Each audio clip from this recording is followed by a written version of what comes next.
Well, welcome in. We are pleased to have the opportunity today to speak with the 73rd Mayor of the City of Little Rock, Mayor Frank Scott Jr. Mr. Mayor, thanks for your time today. Pleasure to be with you. Absolutely. It's great to see you. You just delivered your State of the City address. In a nutshell, how would you sum up the state of the City of Little Rock as we move deeper into 2025? The state of our city is alive and well as we continue to focus on the basics of city government to ensure that we unite, grow, and transform.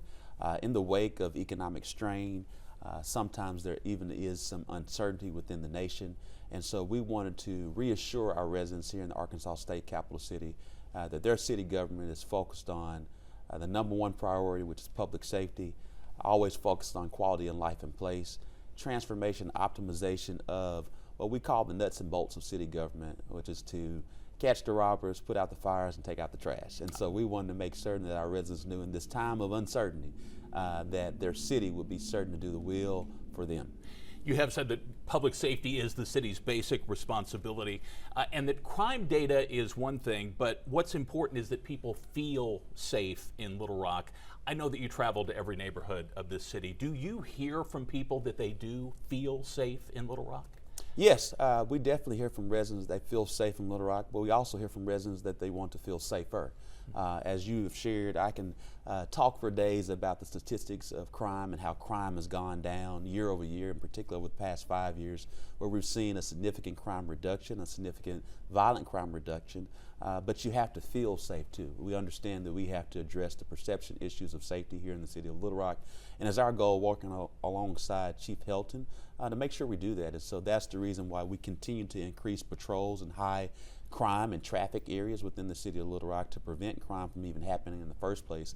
But when it happens, that we're there seconds away to capture the assailants who are committing the crime in our city and to prosecute them to the full extent of the law. And so I'm grateful for the men and women of the Little Rock Police Department, the work that they've done to demonstrate the numbers, the facts, the statistics that show that crime is down. But we want to continue to get more innovative to address the perception and the feeling of safety in the city. Along those lines, during your speech the other night, you asked the Public Safety Commission and the Commission on Children, Youth, and Families to bring what you called tangible crime prevention measures to the table. What are some examples of what you're looking for from them? So I think it's good to understand, and for me to even publicly state, I receive every phone call as it relates to a homicide in this city.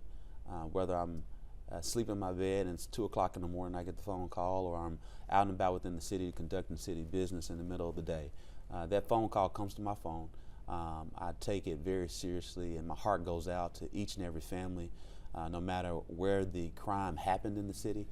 It touches my heart, my mind, and my soul, and it's my job to make certain that those calls cease, because we understand that one homicide is one too many, and it's my job to figure that out alongside Chief Helton, and we've done that.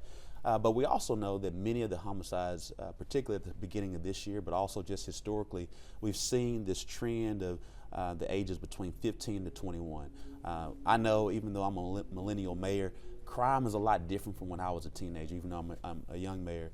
And so we want to continue to figure out innovative solutions to address our youth and our young adults within the city. And so that means we got to get outside the box. And so while we work with churches, we got to get outside of the sanctuary. And while we work with nonprofits, we got to get outside of our buildings. We really have to meet the needs where they are and truly understand the needs of our youth and our young adults. We know that perpetrators and victims of crimes in Little Rock are often young people.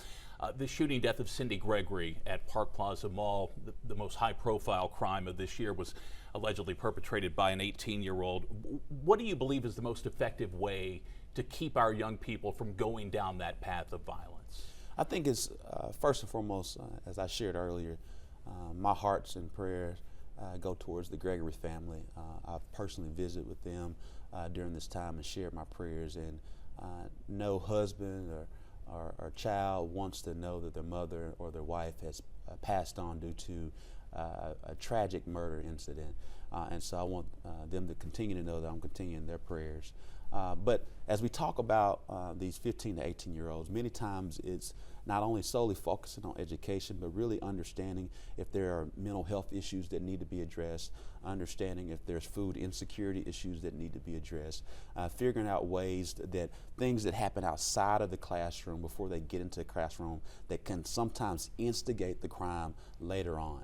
And so what we want to do is continue to work with a number of different prevention, intervention, treatment programs to focus on that, and which we have been doing it, but we have to get more innovative because the crime is evolving as it relates between the 15 and 18-year-olds to solve that problem.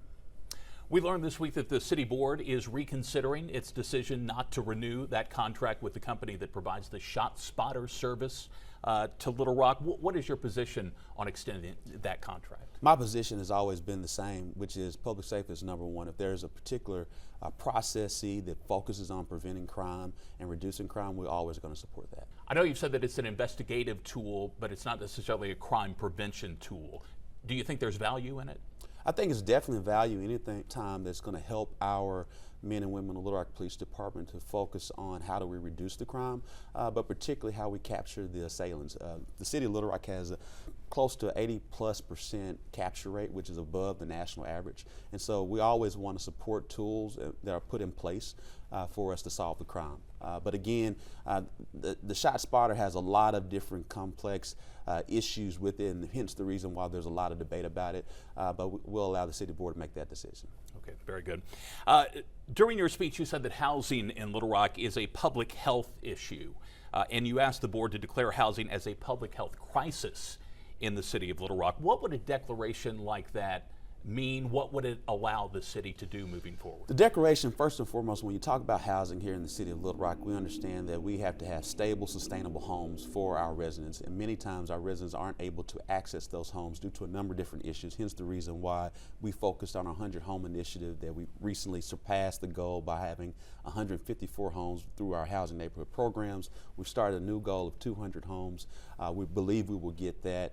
Our goal is to move from being good to great, and understanding there's a $25,000 dearth of homes that are available for our residents. We have to focus on a Little Rock Housing Trust Fund. That trust fund will help us scale from the 100 goal that we surpassed, the new 200 goal as we move forward.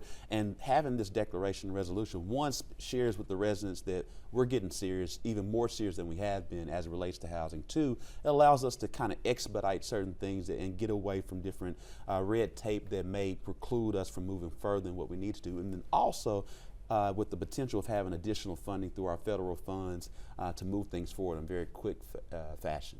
You mentioned the Housing Trust Fund. That's a funding source to expand access to affordable housing. How exactly, though, will that work? So essentially, the city of Little Rock, through our housing neighborhood programs, we receive dollars from our community development block grant funds where we're able to, one, focus on down payment assistance, but also to purchase land in low to moderate income areas. And when we're able to do that, purchase that land, lay that infrastructure, and also provide a down payment assistance program working with local banks and contractors, residents who meet those economic needs are able to walk into a home with instant equity. And so we want to continue to multiply that. We've done it 154 times. We're already set the new goal of 200. We want to take that to 2,000. So the way that we do that is by bringing into the banking community so they can help add more dollars to that funding mechanism that we have matched with the federal government. And so through this public-private partnership helps us meet that exceeded goal. Okay. You talked about the importance of affordable housing. You also talked about the importance of relieving blight in the city. A big way that's being done is through Project Impact, which focused on neighborhoods along the 12th Street corridor last year. I know you hit something like 400 homes. You installed smoke detectors, you cleared vacant lots. What's the future of Project Impact moving forward? So as you shared, last year we focused a lot on the 12th Street corridor. You take places historically like the Pick Pack liquor store and the type of blight and the trashiness and things of that nature. We really zoned in on those particular areas of the city to clean it up. Number one, to make certain the residents understand that we see them. We know we have to do a better job in cleaning things and also deal with the perpetrators perpetrators, they're adding to the cleanliness of it, or not lack thereof. And so we really focused hard on the 12th Street corridor last year, and you can see a drastic difference now on the cleanliness of that particular area. And so we want to transition now to another economic privilege area of our city, being Southwest Little Rock, to do the exact same thing. As you shared in the 12th Street corridor, we touched close to 400 blighted homes. We cut many different weed lots. If you know about city government, what a weed lot is, with different liens on them from people who have left the land but still own the land, and really just making certain that any dilapidated home reaches the legal process of where we have to find them and then eventually demolish the homes. I believe we demolished close to 24 homes in last year. We want to continue to do that. If you are a faulty owner, we're coming for you to get that off our streets, so our residents know that we want to have a even greater focus on quality and life in place. I know that's kind of a whole of government approach, but are there things that ordinary citizens can do to contribute to Project Impact? If you see trash, pick it up. That first and foremost. Let's take ownership and pride in our city. And many times we understand that individuals are just throwing things out of their car. That adds up, and so we want to clean our city, so we just say pick it up. Yeah. One thing that was not a part of this year's State of the City address was talk about a sales tax proposal. You've offered them up twice in 2021, 2024. Both times they were rejected. Why do you think voters keep saying no to this? Well, I understand it's my job to shoot for the moon for our city as we go to the next level and truly focus on quality of life in place. I also understand that in the middle of a presidential election and the economic strain that we had in 2024 and the strain that we have still in 2025, many of the residents that I know are strong supporters of mine who voted for me twice and plan to vote for me again have shared that it's been an economic strain. In 21, we were coming out of a global pandemic.